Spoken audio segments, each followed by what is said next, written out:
Où sont les enfants? C'est papa. Avant d'aller dormir, je voulais vous prévenir. Vous voyez que voilà tout le monde qui demande où est Pumba, non? Voilà où tout le monde qui pose la question où est Pumba. Rien ne se passe, on ne les menace pas. Voilà tout le monde qui est là. Les autres ont même peur de demander, on ne leur pose pas de questions. Mais vous allez voir que quand le véritable propriétaire, quand l'homme légitime, quand la voix, la parole la plus autorisée, va aussi se lever, Maurice Kamto, le président élu, va se lever aussi pour demander que, bon les gars, allez, ça va, c'est bon. Il y a déjà eu trop d'embrouilles. Qu'est-ce qui se passe? Où on en est? La vacance est à tel niveau. Vous allez vous lever, vous allez commencer à venir dire que oh, il souhaite la mort à Pumba, la politique, c'est pas la guerre, c'est pas parce qu'on est adversaire politique qu'on doit souhaiter. Parce qu'il a demandé, hein. Vous voilà, les gens ils demandent, personne ne parle.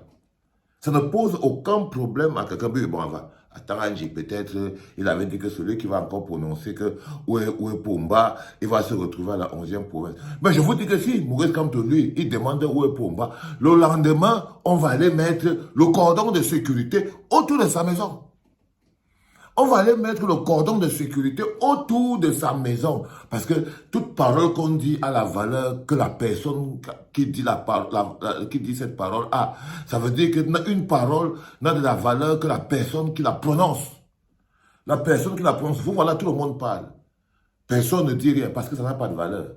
Ça n'a pas d'impact. On a l'impression que ça ne va même pas bouger un mur. J'ai vu l'autre frère là qui a dit que non, vraiment c'est malsain de souhaiter la mort du président. Ça veut dire que si quelqu'un demande par exemple que mais il faut qu'on communique, il faut que vous sachiez, non, est-ce que ce bonhomme est-il toujours en état de diriger? Parce que quand on cherche Pumba, on ne le cherche pas pour lui faire des bises.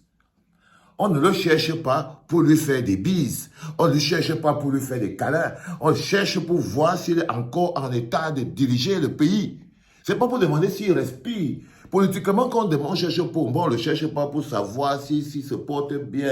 À 92 ans, tout le monde sait qu'il est malade. La question qu'on est en train de se poser, c'est est-il en état de diriger le pays? Parce que nous sommes dans une période charnière où nous vivons des moments assez importants.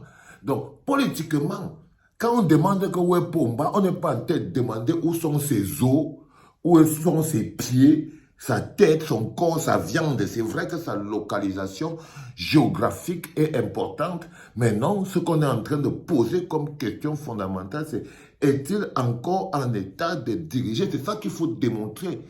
C'est ça qu'il faut prouver au peuple camerounais. Et c'est ça qu'on demande à voir politiquement. Mais comme je vous disais, là, en ce moment précis, c'est tout le monde qui parle. Les politiques qui sont frileuses se taisent. D'autres personnes ne parlent. Chacun est calme. Tout le reste de l'opinion publique parle. On a déjà parlé à fois 20 ans, parlé dans tous les médias, on a tout parlé. Mais vous allez voir, quand le propriétaire légitime, le dépositaire de la légitimité, le président Maurice Kamto, quand il va ouvrir aussi la bouche pour dire que bon, on est à tel niveau, parce que quand il parle, la parole parle directement sur le peuple. C'est là où on sait quelle est la parole qui fait bouger le peuple et quelle est la parole qui ne fait pas bouger le peuple. C'est là où on sait qui est responsable, qui se sent responsable dans son cœur et dans son âme du bonheur du peuple et qui est prêt à se lever pour ça. C'est à ce moment précis qu'on sait, c'est à l'impact de ta parole qu'on connaît qui tu es.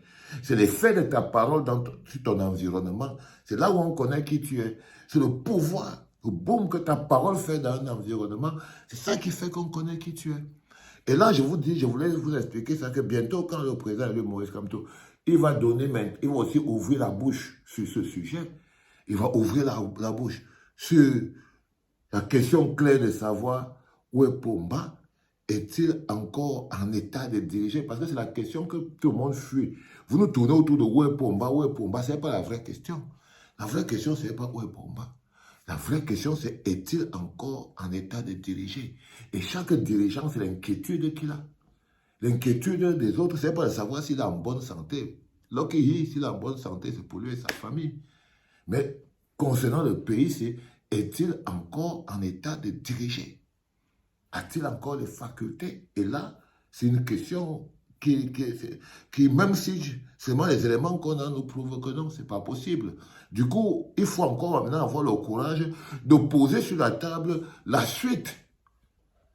La suite, et quand il va encore le faire, Maurice Kamto, oh, il a soif de pouvoir, oh, il veut tellement être présent. Oui, je voudrais dire que si quelqu'un ne veut pas, C'est pas la peine qu'ils viennent mettre les mains sur ça. Voilà qu'on a donné un Niat, il refuse, non? Il dit qu'il ne touche pas. Il est fatigué, même il veut dire aller dormir. On a donné à son adjoint dit que vous allez aller faire ça avec quelqu'un d'autre. C'est même pas avec moi. Cavalier dit que dans le programme, il n'était pas prévu que lui soit président. Donc il ne faut pas l'amener sur le corps. Il est là qu'il avait Pomba. Dès que Pomba va décharger, lui aussi va décharger. On ne peut ni prononcer l'autre vieux Mbangangue. Il dit que non, lui il est là pour suivre. Dès que Pomba décharge, lui aussi il décharge parce qu'il ne sait pas ce qu'il sera encore en train de faire là. Chacun est arrivé à sa limite. Chacun est arrivé à sa limite. Le roster, les autres, c'est les rosters. C'est les roosters. Ils attendent la parole du président Moïse Kamto pour se lever et sortir. Mais vous inquiétez pas, elle arrive. C'était le dernier des enfants. C'était papa.